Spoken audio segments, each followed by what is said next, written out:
मुदा स्वर्गदूत कहलकै, डराउ नहीं, हम अहाँ सबके बड़का आनंद के खुशखबरी सुनाबै छियै जे सब लोकक लेल होइत। जय मसीह आ नमस्कार मित्र सब। मैथिली क्रिश्चियन टीवी द्वारा संचालित आजुक वचन कार्यक्रम में फिर से अहाँ सबके स्वागत करै छी। आजुक वचन रहल अछि पवित्र बाइबल लूका रचित सुसमाचार ओकर 2 अध्याय के 8, 9 आ 10 पद, जतऽ एना का कहैत अछि, वही इलाका में चरवाहा सब छल जे बाद में रहि कऽ राति में अपन भेड़ाक रखवारी कर रहल छल।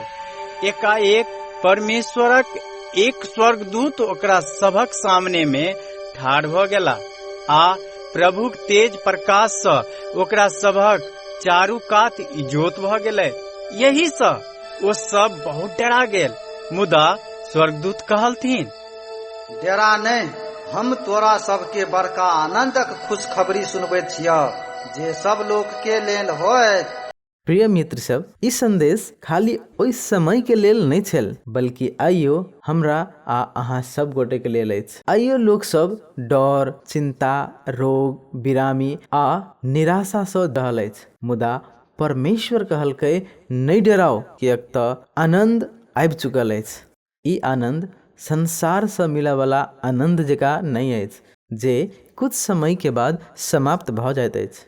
ई आनंद परिस्थिति से नहीं बदलैत अछि, कियाक तऽ ई आनंद कोनो वस्तु नहीं अछि, बल्कि एक व्यक्ति अछि। वो व्यक्ति अछि यीशु मसीह।